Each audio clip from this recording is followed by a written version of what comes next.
Imagine a world where all the companies are fighting to pollute as little as possible. I've had an idea. I would like to introduce a new economic system which takes global warming into account. A year ago, I was in an online break during my climate change class, and I was reading a book titled 1984 by George Orwell. At one point, I read, everyone has 3,000 points of textile and pyjamas cost 600 points.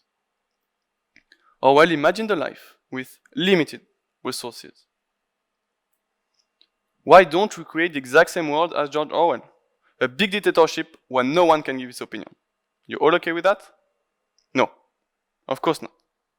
But the only good thing to adopt is to limit the resources we use to build a sustainable world for our generation and the following ones.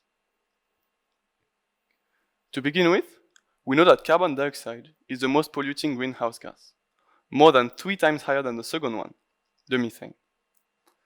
We also know that the countries with the highest amount of carbon dioxide produced are not the one impacted by this production. In fact, the vulnerable countries are the Sub-Saharan, the Middle American, and the Southeast Asian countries. Therefore, as it has been discussed many times at the World Economic Forum, reducing this production is a global priority. The new idea then is to create a second wallet, in addition to the one we all have, in order to create a limit for individuals and healthy competition for companies.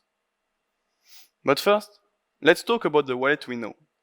This one is meant to exchange goods and services with anyone. However, this wallet has created inequalities around the world and even within each country.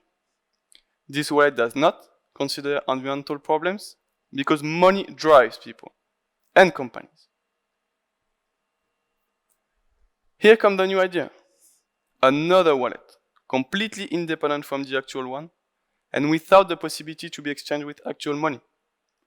This wallet is a limit of carbon dioxide production that everyone will receive in the same quantity wherever we live around the world. This quantity will be calculated in order to reduce global warming and in the long term to stop global warming. With this new system, all the products will be based on 2 prices. The price we all know and the carbon dioxide production price. This will lead to a new optimum of the cost of a product, with 2 variables to take into consideration. Therefore, companies will be encouraged to give customers the best possible price and keep in mind to lower their carbon dioxide production. An example summarizes the situation. Let's take the cycle of a car. Also, let's call the currency of the new money carb coin, where each carb coin corresponds to 1 ton of produced carbon dioxide. At first, the raw materials are extracted for a cost of 7 carb coins. These materials will be transported to a factory for a cost of 1 carb coin. Thereafter, the factory will create the car for a cost of 9 carb coins, and another transportation to deliver the car to the customer for a cost of 1 carb coin. The total cost of this car will be a certain amount in Swiss francs, and another cost of 7 plus 1 plus 9 plus 1, which is equal to 18 carb coins. Then, the seller will not only want to decrease the price in Swiss francs, but also the carbon dioxide production price. To do so, the seller will try to find a factory with a low carbon dioxide production, and this factory will try to find a good extraction company with a low carbon dioxide production as well. Therefore, the whole process will have to emit low carbon dioxide to be competitive. This process and these 2 independent wallets lead to a double benefit.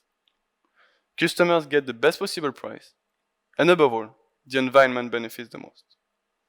You see, it's not only places like Sub-Saharan Africa that benefits from this system. We all do. Let's talk now about Mr. and Mrs. Blue. On the 15th of April, Mr. and Mrs. Blue woke up.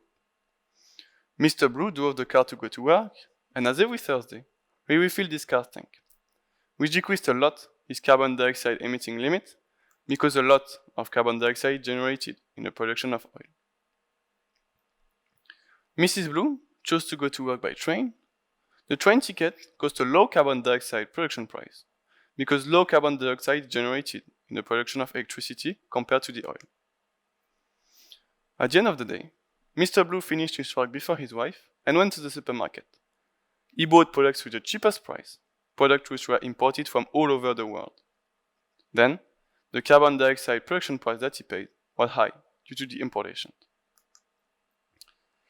As always, Mr. Blue remembered only half of the grocery list. His wife had to go to complete the groceries he was not able to finish. Men and groceries. In the supermarket, Mrs. Blue is the opposite of her husband. She likes to buy local products to have the best quality, even if the price is a little bit higher. However, the carbon dioxide production price that she paid was much lower due to the minimal transportation of the product. I can hear you question through your computer, which is, what if I don't have carbon dioxide emitting money? And that's a very good question, thank you. Then, you can earn carb coins by doing actions for the environment and being aware of this new price the next time. This idea has a direct benefit on local producers, public transportation, and the most important thing, it is a huge benefit for the environment. It may seem like a drastic change, but what if we begin to spread the idea? Soon, we'll try the idea in a small town, a little bit later in a region, and after in a whole country. And what if the idea works? The whole economy will be linked to the reduction of carbon dioxide production and will work toward a sustainable goal. In our future world, everyone will walk in the same direction, the direction of economic benefits and the direction of sustainability of our planet. Why think about squeezing solutions with the money we have when we can create all the sustainable money we want? Thank you.